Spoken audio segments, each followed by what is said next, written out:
आपको बाबा साहब की जयंती के अवसर पर एक भाषण सुनाने जा रहा हूँ कि ताजमहल अगर एक प्रेम की निशानी है तो 14 अप्रैल एक शेर की कहानी है।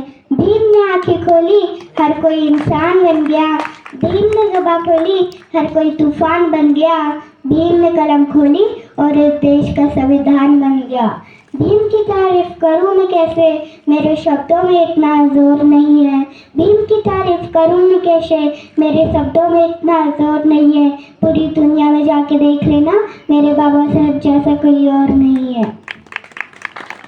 20वीं शताब्दी के श्रेष्ठ चिंतक, ओजस्वी लेखक, यशस्वी वक्ता, स्वतंत्र भारत के प्रथम कानूनी मंत्री, दलितों गरीबों की मसीहा, समाजशास्त्र, अर्थशास्त्र व मानव शास्त्र के प्रकांड विद्वान, अंधों को आंख, बहरों को कान, गूंगों को जबान, नारी को सम्मान, गांधी को जीवन दान और इस देश को सुंदर सा संविधान देने वाले, वंचितों की ढाल, ज्ञान का मिसाल, नारी उद्धारक, समाज सुधारक, इतिहास के पाठी, किताबों के साथी, निडर निर्भय के धैर्यवान, उच्च कोटि के विद्वान, symbol of knowledge, leader of golden age, अर्थशास्त्र के विद्वान, महान संस्कार, मनुस्मृति के नाशक, बुद्ध के उपासक, जातीयता के बैरी, इंसानियत के प्रहरी, वर्तमान और भविष्य की आवाज, विश्व के सरताज, बोधिसत्व डॉक्टर बी.आर. अम्बेडकर जी की जयंती पे आप सभी को हार्दिक शुभकामनाएं।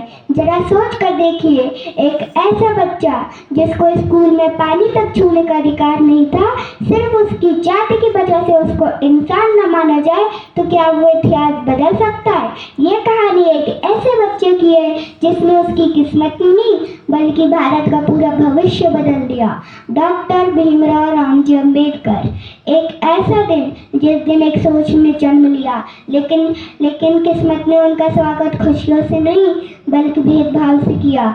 जब भीमराव स्कूल जाते तो उनको बैठने की जगह नहीं मिलती थी।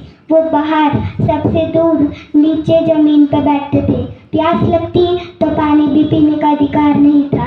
एक ऊंची जात का छात्र ऊपर से पानी डालता था। जहाँ समाज ने रास्ता बंद कर दिए थे, वही भीमराव ने अपना रास्ता किताबों में खोज लिया और उन्होंने ठान लिया कि मेरा सबसे बड़ा हथियार शिक्षा ही बनेगी। फिर एक ऐसा लड़का जिसको उसके ही देश में सम्मान न मिला, वो पढ़ने गया, विदेश गया, लंदन स्कूल ऑफ इकोनॉमिक्स लिया। फिर जब वापस आए तो हालात अब भी वैसे ही थे। छुआछूत, असमानता, अन्याय। तो उन्होंने फैसला किया कि अब चुप नहीं रहेंगे। उन्होंने आंदोलन शुरू करवाए छुआछूत के खिलाफ। 1927 में महान सत्याग्रह। और फिर जब हमारा भारत आज़ाद हुआ तो भारत को एक ऐसे इंसान की जरूरत थी जो सबको बराबरी दे पाए, और ये जिम्मेदारी सौंपी गई डॉक्टर भीमराव बाबा साहेब अम्बेडकर जी को।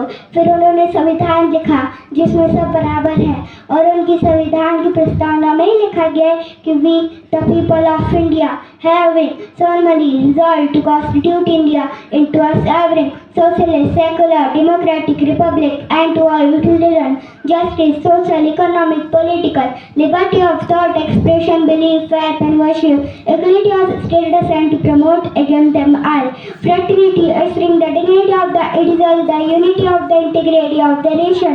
In our Constitution Assembly, this 26th of November 1949 will adopt an act and give to ourselves this Constitution. किसी शायर ने क्या खूब कहा है कि तेरे हर सवाल का मैं मुकम्मल जवाब हूँ। कभी वक्त मिले तो मुझे पढ़ लेना, मैं भारत का संविधान हूँ। जय भीम, जय संविधान।